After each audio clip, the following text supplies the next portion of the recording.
Hare Krishna everyone, welcome back to my channel Topper Stop. तो पिछले vlog में मैंने आप लोगों से प्रॉमिस किया था कि मैं कंप्लीट मॉर्निंग रूटीन आपके साथ शेयर करूंगी।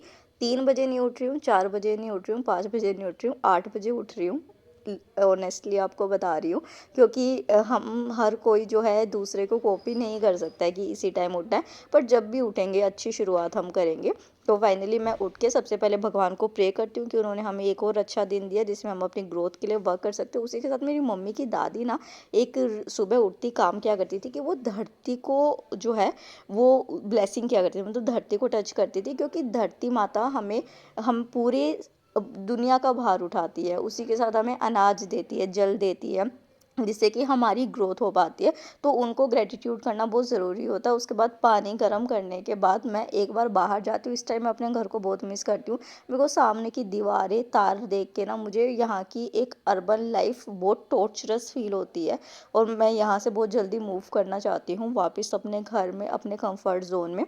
बट अभी इस तरीके के जोन में रह के एक ये भी रहता है कि जल्दी से जल्दी जो है वो पेपर क्लियर करना है और यहाँ से निकलना है। तो फाइनली मैं फ्रेशन अप हो जाती हूँ, अपनी ब्लैक टी बना लेती हूँ मैं। और इसके बाद सबसे पहले मैं भगवान जी को जो विश्राम कराया होता है पूरी रात, तो इनको मैं उठाती हूँ। और उसी के साथ हमें अपनी शुरुआत मॉर्निंग की एक अच्छी चीज़ से करनी होती है। तो मैं हमेशा भगवत गीता, मेरे पास ये पॉकेट गीता है, तो इसको पढ़ के शुरुआत करते हो। और आज मतलब कि जैसे भगवत गीता का जो पहला ही श्लोक भगवान ने बोला है, उसमें भगवान कहते हैं कि हे अर्जुन, तुझे इस असमय में यह मोह किस कारण से प्राप्त हुआ, क्योंकि यह मोह ना तो श्रेष्ठ पुरुषों का आचरण है, ना ही स्वर्ग को देने वाला और ना ही कीर्ति को देने वाला है। एज स्टूडेंट हम इस श्लोक को कैसे लेते हैं कि भगवान कह रहे हैं, जब अर्जुन कहता है कि मैं नहीं लड़ूंगा, तो भगवान उसको कहते हैं कि तुझे ये इतनी गलत चीज़ तेरे दिमाग में आई भी कैसे। क्योंकि अगर तुम किसी कर्म को कर रहे हो तो उस टाइम तुम्हारी सारी ड्यूटी उसके लिए बनती है। अगर तुम उसको छोड़ के पीछे हटते हो तो तुम एक श्रेष्ठ पुरुष नहीं कहलाते हो। तो इसमें भगवान हमें यही बताना चाह रहे हैं कि जो काम है उसको अच्छे से करो, पूरी ड्यूटी के साथ करो, और आपको रिजल्ट ज़रूर मिलेगा। और अगर आप ऐसा नहीं करेंगे तो रिजल्ट तो छोड़ो, आप एक जो है वो डिज़र्विंग पर्सन भी नहीं कहलाएंगे। तो आई होप इस श्लोक को आप अच्छे से दिमाग में रखेंगे और आप भी भगवत गीता से अपनी लाइफ को अच्छा करेंगे। उसके बाद मैं यहाँ पे जैसे आप देख ही रहे थे कि रिवीजन कर रही थी, और पॉलिटी अभी मेरी ख़त्म हुई है, बट उसको भी रिवाइज तो करते रहना ही है ना। तो उसके बाद मैंने क्या किया कि जो मेरी प्लेसेस इन न्यूज़ की नोटबुक थी ना, उसको मैंने हाफ में डिवाइड करके प्रीलिम फैक्चुअल कंटेंट में बदल दिया। ये बेसिकली स्टैटिक कंटेंट है जो मुझे याद होने में दिक्कत होती है, तो मैंने उसको ऐसे लिख लिया। एक चीज़ और, जो मेरा व्हाट्सएप चैनल है ना, वहाँ पे मैंने क्या करना शुरू किया है कि जो चीज़ें मुझे याद करने में थोड़ी मुश्किल होती थी और इम्पोर्टेंट है एग्जाम्स के लिए और आप लोगों के लिए भी मुश्किल होती है, तो मैंने 1 से 2 मिनट की वीडियोज़ के थ्रू, ट्रिक्स के थ्रू आप लोगों को वहाँ समझाना शुरू किया है कि जो मैं पढ़ती जा रही हूँ वो मैं आप लोगों के साथ वहाँ शेयर करती जा रही हूँ। उसका लिंक डिस्क्रिप्शन बॉक्स में आप जाके चेक कर सकते हैं, आपको पढ़ाई में उसमें बहुत हेल्प मिलेगी। ठीक है, उसी के साथ क्योंकि प्रीलिम्स पास आ गया है, आपको भी अपनी तैयारी अच्छे से शुरू कर देनी है। तो PWOnly क्रैश कोर्स लेके आया है जिसमें आपको GS classes, current affairs, CSAT classes मिलेगी और 5000 रुपीज़ से ये शुरू हो जाता है। मेरा कूपन कोड लगाते हैं तो और डिस्काउंट मिलता है। उसी के साथ आपको बहुत सारी प्रीलिम्स की प्रैक्टिस करनी है। तो रिगरस प्रीलिम्स प्रोग्राम 2024 होता है जो 4000 रुपीज़ से स्टार्ट होता है। इसमें आपके जीएस के क्वेश्चन, सीसेट के क्वेश्चन, डेली बेसिस आपको रैंक मिलेगी, स्पेशल टेस्ट होंगे आपके। और उसी के साथ अगर आप फाउंडेशन कोर्सेज लेना चाहते हैं तो संकल्प 2025 इंग्लिश हिंदी में और टाइटन इंग्लिश में आपको 10,999 के अमाउंट में मिलता है। और अगर आप ऑप्शनल के साथ लेते हैं कॉम्बो बैचेस तो 17,999 में मिलेगा। आपको ऑप्शनल बैचेस 8,999 में मिलते हैं। अगेन मेरा कूपन कोड लगाते हैं तो और 500 का डिस्काउंट मिलता है। पर अगर आप फ्री मेंटरशिप चाहते हैं करोल बाग, मुखर्जी नगर, पटना, लखनऊ में, तो उसका लिंक डिस्क्रिप्शन बॉक्स में है। आपको बहुत अच्छे से यहाँ पे गाइड किया जाएगा। उसी के साथ अगर आप कॉलेज स्टूडेंट है तो अपनी 3 साल की तैयारी आप यूपीएससी प्रारंभ के साथ कर सकते हैं, जिसमें आपको यूपीएससी के साथ इंडस्ट्री रेडी भी किया जाएगा। सॉफ्ट स्किल्स, हार्ड स्किल्स दोनों दिए जाएंगे। आपकी NCERT, CSAT, GS, prelims, main test, skills option सब दिया जाएगा। तो मेरा कूपन कोड है TS500, आप अप्लाई कीजिए। उसके बाद जो है वो मैं यहाँ पे रेडी हो गई थी और तैयार हो गई थी कि भाई अपनी चीज़ें करनी है। बट जैसे मैंने आपको बताया कि आज क्या था, आज एकादशी है। तो मैं अभी चैंटिंग क्यों कर रही हूँ इतनी देर बाद, क्योंकि देखो जब एक बार हम फ्रेश हो जाते हैं तो हम बीड बैग को, हमारी जो बीड्स है उनको टच नहीं कर सकते हैं। इस वजह से अभी नहा के मैंने चैंटिंग करी। उसके बाद मैं अगेन अपना पढ़ने के लिए आ गई थी। आपने देखा था कि पिछला जो वीक था वो मेरा पॉलिटी और ज्योग्राफी का था। मैंने आप लोगों के साथ यूपी पीसीएस की अपनी स्ट्रैटेजी भी शेयर की थी। तो आज मेरा वीक जो है वो हिस्ट्री का है। इस हफ्ते मैंने एक ही सब्जेक्ट लिया है because history is a huge subject. उसमें और आपके एक तरीके से एंशियंट, मिडाइवल, मॉडर्न हो के वो तीन ही सब्जेक्ट हो जाते हैं। तो यहाँ पे पहले मैंने अपने नोट्स लिए हैं, पीवाईक्यूज़ लिए हैं। जो अभिषेक श्रीवास्तव सर है पीडब्ल्यू ओनली आईएएस में, मैंने उनसे हिस्ट्री पढ़ी है, वो बहुत अच्छा पढ़ाते थे। उन्होंने जो जो बुक्स सजेस्ट की थी वो, और स्पेक्ट्रम को करते हैं। तो नोट्स से पहले शुरुआत करते हैं। ये नोट्स भी उन्हीं के हैं सर के। कौन सा बैच मैंने लिया था, तो देखो मैंने फोकस बैच लिया था। वो भी ऐसी था जैसे मैंने अभी आपको क्रैश कोर्स बताया ना, वो भी एक तरीके का क्रैश कोर्स ही था। एंड दैट वाज ऑसम, बहुत अच्छी तरीके से पढ़ाया गया था। तो मैंने अपनी हिस्ट्री पूरी अच्छे से वहाँ से की थी। यहाँ पे पहले मैं अपने नोट्स को रिवाइज कर रही हूँ बिकॉज बुक्स में क्या होता है कि बहुत सारी चीज़ें हैं, तो पहले तो हम सब कुछ मार्क कर लेते हैं, बट अभी क्या होता है कि जो नोट्स में प्रेजेंट है तो बस जो पॉइंट मिस हो गए, चाहे तो आप उनको अपने नोट्स में ऐड कर लो या फिर अलग से पढ़ लो, वो आपकी मर्जी हो जाती है। तो यहाँ पे पूनम दलाल दहिया मैम की बुक है, तो आप इससे एंशियंट और मिडाइवल कर सकते हैं। ये सर ने ही सजेस्ट की थी। तो यहाँ पे मैं इसको अपना इस तरीके से कर रही हूँ। उसी के साथ जो है मतलब कि मेरे को ना एक ये चीज़ बहुत होती थी कि मैं अब कई लोग पूछेंगे कि एकादशी थी तो आज आपने क्यों नहीं रखी। यार मेरी ना मम्मी ने, जब मैं यहाँ पे आई ना, तो मेरी वो पूरी मतलब 1 साल हो गए थे मुझे एकादशी रखते हुए। तो मम्मी ने कहा कि अब मत रख, क्योंकि बाहर जा रही है, वहाँ पे चीज़ें कैसे मैनेज हो पाएंगी, नहीं हो पाएगी। बहुत प्योर व्रत होता है ये, बहुत, और मतलब बहुत सारी चीज़ें इसमें आपको करनी होती हैं, तो वो नहीं हो पाएगी प्योरिटी मेंटेन। तो मम्मी ने कहा कि एक बार तेरी पढ़ाई थोड़ी सी पूरी हो जाए, घर वापस आ जाए, तो अगेन स्टार्ट कर दियो। उसमें वो कोई चीज़ नहीं है, हालांकि ऐसे छोड़ते नहीं हैं, आई नो। बट यार अब मैं हर चीज़ में जिद नहीं कर सकती हूँ। वो चीज़ भी हम आगे डिस्कस करेंगे कि क्यों मैंने जिद नहीं करी होगी। कई लोगों के यहाँ पे फिर क्वेश्चंस रेज हो जाते हैं।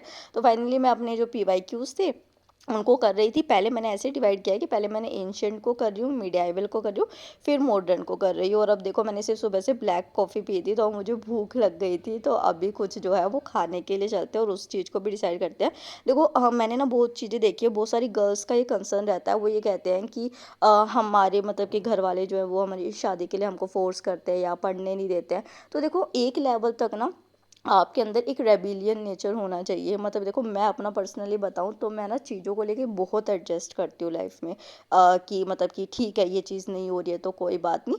बट कुछ चीज़ें ऐसी है जिसमें कि मैं एडजस्ट नहीं करूँगी, क्योंकि मुझे पता है कि मेरी एडजस्टमेंट मेरी लाइफ को बिल्कुल अलग रूप दे सकती है, और जो सही नहीं होगा शायद अभी मेरे पेरेंट्स या मेरी फैमिली या फिर मेरे फ्रेंड्स उस चीज़ को नहीं समझेंगे। बट जब वो बाद में उस चीज़ को समझेंगे तो उनको पता चलेगा कि क्यों ये उस टाइम पे जिद पे अड़ी हुई थी। तो देखो क्या होता है, हर चीज़ में आपको जिद नहीं लगानी होती है। अगर आपका कोई चीज़ है मन कि मुझे ये करना है, तो दूसरों का भी पर्सपेक्टिव हो सकता है। तो आपको एक बैलेंस बना के चलना होता है कि हम आपकी बात भी मानेंगे, पर जहाँ बात हमारी सही है तो वो बात भी आपको माननी पड़ेगी। तो यहाँ पे मैं अभी घर जाने के लिए अपनी पैकिंग कर रही हूँ, क्यों जा रही हूँ वो आगे डिस्कस करूँगी। तो देखो जो सही चीज़ है ना वहाँ पे अड़ो। लड़कियाँ क्या करती है कि बेफालतू की चीज़ों में तो अड़ जाएंगी, घर में कलेश मचाए रखेंगी, वो करे रखेंगी, और जब अपना सही में स्टैंड लेने की बारी आएंगी ना, तब कहेंगे यार हम तो कैसे ही बोले, क्या वो बोले। बेसिकली अगर आप क्या करते हो कि आप उस टाइम पे अपने लिए स्टैंड नहीं लेते हो, तो आप अपने खुद एक एक्सक्यूज़ दे रहे हो। आप रियल में अगर स्टैंड लेना चाहते ना तो आप जिद पे अड़ते, समझ रहे हो आप मेरी बात। तो सही चीज़ों के लिए अड़ो। फिर जो है मैं यहाँ पे अपना जो है करंट अफेयर्स कर रही थी धूप में बैठ के। फिर फाइनली, क्योंकि अभी आपने देखा होगा ना क्या चीज़ मिस हो रही थी, अभी तक मैंने प्रीलियम बूस्टर नहीं किया था आज का। तो फाइनली मैंने अभी प्रीलियम बूस्टर किया। अभी लेट क्यों कर रही हूँ मैं, क्योंकि सुबह रिवीजन कर रही थी ना यार, तो इसको थोड़ा सा लेट कर रही हूँ। करना तो डेली बेसिस पे है ही। अब ये थोड़ी है कि छोड़ देंगे इस चीज़ को, चाहे आप 2025 के लिए भी अटैम्प्ट कर रहे हो।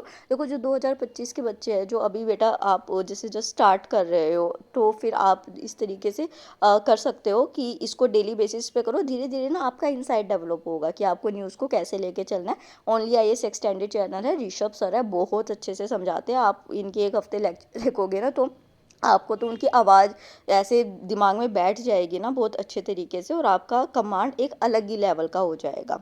ठीक है, तो आप एक बार ट्राई करके देखो इस तरीके से। तो और उसके बाद क्या करो कि जब जैसे प्रीलियम्स कर मतलब करंट अफेयर्स कर लो, तो उसको ना साथ के साथ रीड भी कर लो। जैसे अभी मैंने क्या किया, मैंने ये लिखा और उसको मैं साथ के साथ रीड भी कर रही हूँ, तो वो और अच्छे से रिवाइज़ हो जाता है। फिर हम मिडीवल इंडिया को स्टार्ट करते हैं। मिडीवल इंडिया में आप देखो मैंने कुछ भी मार्क नहीं कर रखा क्योंकि इतना सारा इंपॉर्टेंट था, तो मेरे को ऐसे लग रहा था यार क्या-क्या मार्क करूँ मैं। और एक ये भी होता है कि फर्स्ट रीडिंग पे आपको मार्क नहीं करना होता है क्योंकि उससे आपको सब कुछ ही इंपॉर्टेंट लगता है। सेकंड रीडिंग में आप पेंसिल से मार्क करो, थर्ड रीडिंग में फिर आप फाइनली जो है आपको और पता चल जाएगा क्या-क्या चीज़ें ज़रूरी है, क्या-क्या नहीं है। जब पीवाईक्यूज़ को भी लेके चलोगे, देखोगे, पढ़ोगे तो फिर आप ईज़िली उसको कर सकते हो। हाँ, मैं अभी जो है वो घर जा रही हूँ, क्यों जा रही हूँ? क्योंकि मेरी एक फ्लैटमेट मैंने आपको व्लॉग में दिखाया था, वो तो 26 तारीख से ही घर गई हुई है और आज मेरी दूसरी फ्लैटमेट भी उसका यूपीआरओ का पेपर है, तो वो जा रही है, तो मैं यहाँ पे अकेली रह जाऊँगी। वैसे मुझे यहाँ पे रहना अच्छा नहीं लगता है, इतना नेगेटिव सा फ़ील होता है मेरे को। तो इस वजह से मैं भी जो है वो 12 तारीख तक अपने घर जा रही हूँ, मतलब 4-5 दिन के लिए मैं अपने घर जा रही हूँ। एक व्लॉग मैं वहाँ का भी आप लोगों के साथ शेयर करूँगी। एक और चीज़ मैं आप लोगों के साथ डिस्कस करना चाहती हूँ। अभी 4-5 दिन पहले मैंने एक पोस्ट किया था, मैं उस टाइम बहुत बुरा फ़ील कर रही थी, बहुत सैड फ़ील कर रही थी। मेरे को तो ऐसे मन हो रहा था कि मैं यूट्यूब ही छोड़ दूँ और मुझे नहीं करना कुछ भी, मेरे को बस अपना शांति स्पिरिचुअल लाइफ़ जीनी है, भगवान का नाम लो और ख़त्म, बेफ़ालतू में मेरे को टेंशन नहीं चाहिए। अच्छा, अभी मैं यहाँ पे जूस पी रही हूँ और मुझे ऑरेंज जूस बहुत ज़्यादा पसंद है, तो मैं ये मार्केट से ले आई थी क्योंकि यहाँ पे तो था नहीं। बट यार इतने ना क्विक डिसीजंस नहीं लेने चाहिए क्योंकि लाइफ में लो फेज भी आएगा, हार्ड फेज भी आएगा। मतलब अभी जैसे मैं गीता पढ़ रही हूँ तो उसमें भगवान बार बार कह रहे हैं कि मैं उसी को अपना भक्त मानता हूँ या वही सबसे बड़ा योगी है जो हर सिचुएशन में स्थिर रहता है। मतलब मैं जब अपने आसपास देखती हूँ ना ऐसा कोई पर्सन की जो हर सिचुएशन में स्थिर है, तो मेरे को दो ही लोग दिखते हैं, एक मेरे मामा और एक मेरे पापा। और उनको देख के फिर मैं कोशिश करती हूँ कि यार काश मैं भी उन दोनों जैसी बन सकूँ, बट अभी मैं नहीं बन पा रही हूँ। फिर मेरे को ना पता नहीं हेडेक हो गया था, बहुत ज़्यादा गलती मेरी है। मैं कल रात को 3 बजे तक बैठ के पढ़ी हूँ क्योंकि मूड ख़राब था मेरा, तो मैं पढ़े जा रही थी कि पढ़ लेती हूँ। तो फिर वो मेरे को माइग्रेन एग्रीवेट हो जाता है क्योंकि मैं 3 बजे तक पढ़ी थी, तभी मैं 8 बजे सो के उठी थी, जो शुरू में आपने देखा था ना। तो फिर ये नींबू पानी मैं पीती हूँ ना और मेरे को वॉमिटिंग जैसा भी बहुत ज़्यादा हो रहा था, तो फिर मैंने ये पी लिया कि इससे मेरा थोड़ा मन ठीक हो जाएगा। उसके बाद मैं थोड़ा-सा रेस्ट भी करने के लिए लेट गई थी कि चलो ठीक है, अभी पढ़ाई तो सही हो ही रही है, कल रात को भी अच्छे से हुई थी, तो मैं लेट गई थी। फिर शाम हो गई, मैं पाइनएप्पल लेने गई, पर पाइनएप्पल तो मुझे नहीं मिला। फिर मुझे याद है कि आज ट्यूसडे है, तो मैंने भगवान जी का प्रसाद ले लिया और मैं मंदिर चली गई।